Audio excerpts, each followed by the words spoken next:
Berikutnya adalah keterkaitan antara refraktori, proses, dan tanur. Pada refraktori dan proses, kita perlu mencermati adanya reaksi antara refraktori dan slag. Serangan slag ini merupakan reaksi kimia. Dia mengkorosi permukaan dari refraktori saat refraktori tersebut digunakan. Dan ini terjadi antara molten slag, refraktori, dan juga flux. Nah, setelah mengalami korosi, erosi kemudian dapat menyusul.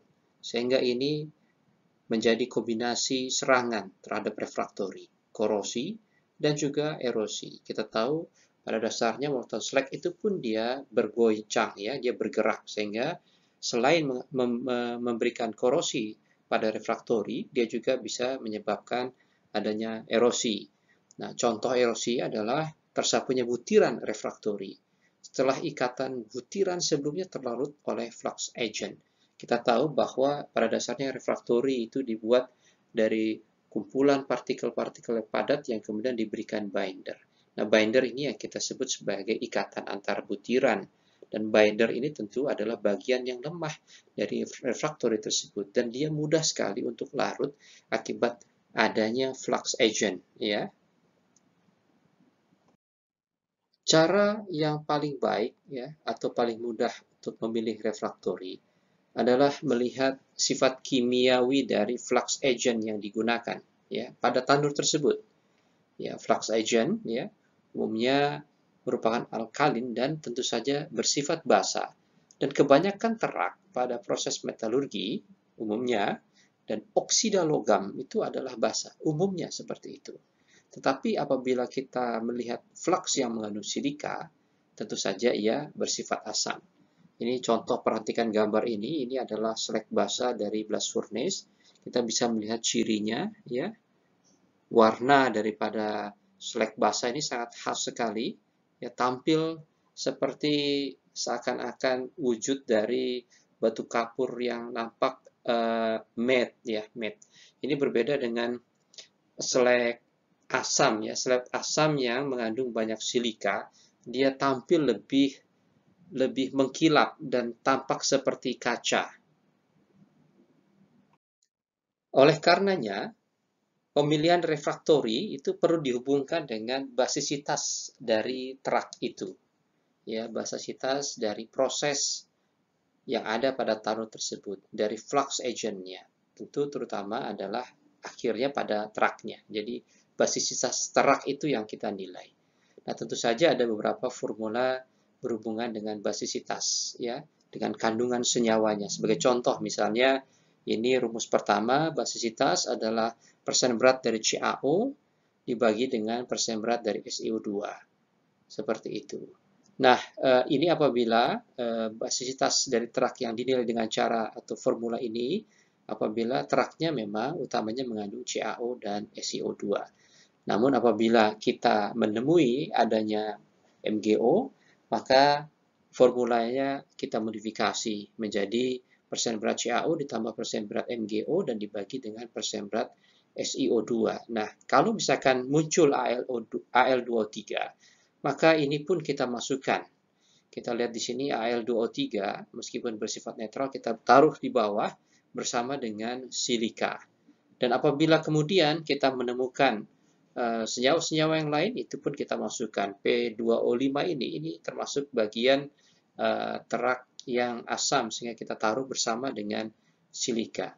Nah, persamaan-persamaan ini semuanya ini apabila lebih besar dari satu, ya, apabila data-data dari terak itu kita masukkan persen beratnya dari senyawa-senyawa yang ada, dan apabila dia lebih besar dari satu, maka terak ini bersifat basa.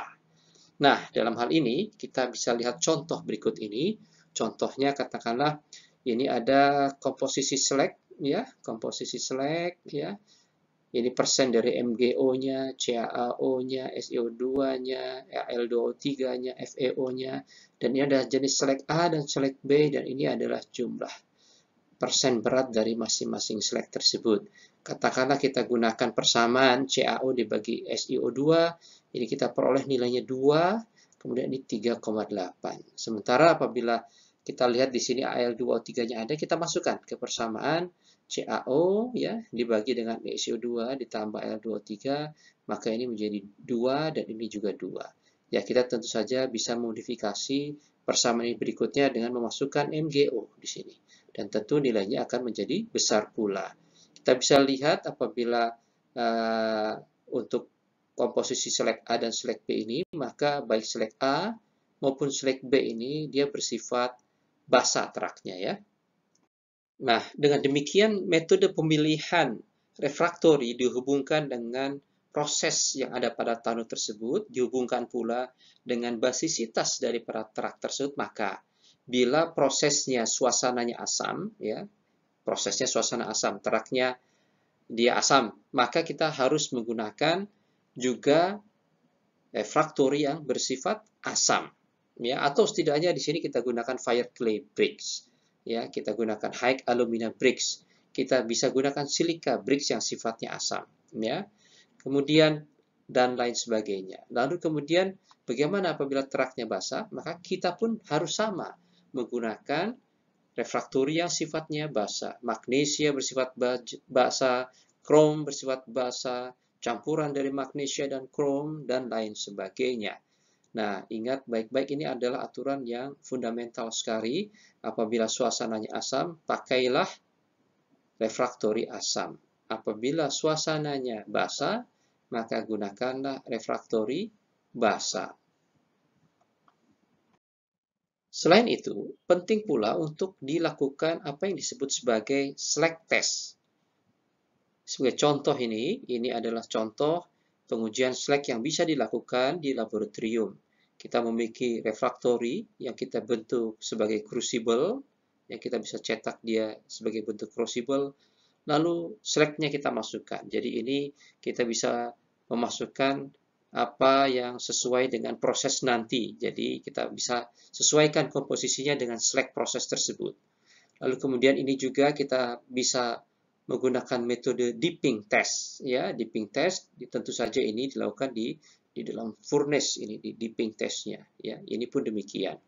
Nah, ini contoh daripada pengujian yang menggunakan cup degradation laboratory. Jadi kita bisa lihat di sini, ini adalah metode pertama, di mana kita lihat di sini refraktorinya, kemudian dia diisi dengan slag, ya, diisi dengan slag.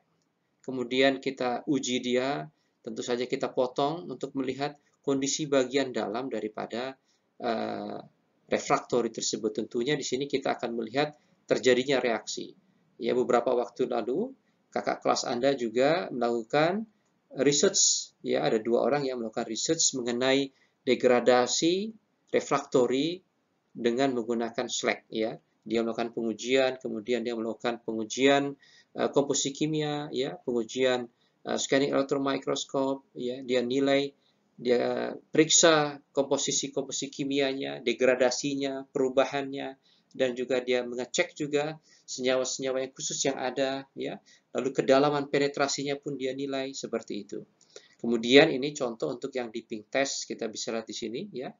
Dia tentu panas kondisinya, kemudian slag ditambahkan ke dalamnya, ya. Kita bisa lihat ini pada basicnya sama. Nah, kakak kelas Anda itu dulu dia menggunakan konsep dari crucible test ini, ya. Meskipun bentuknya tidak mirip crucible, tapi pertama mencetak bentuk refraktori seperti ini, lalu dilubangi di tengah dan kemudian dimasukkan slag-nya. Kemudian bersama-sama ini dimasukkan ke dalam tanur, dan tanur ini kemudian dibawa ke temperatur target daripada proses tersebut.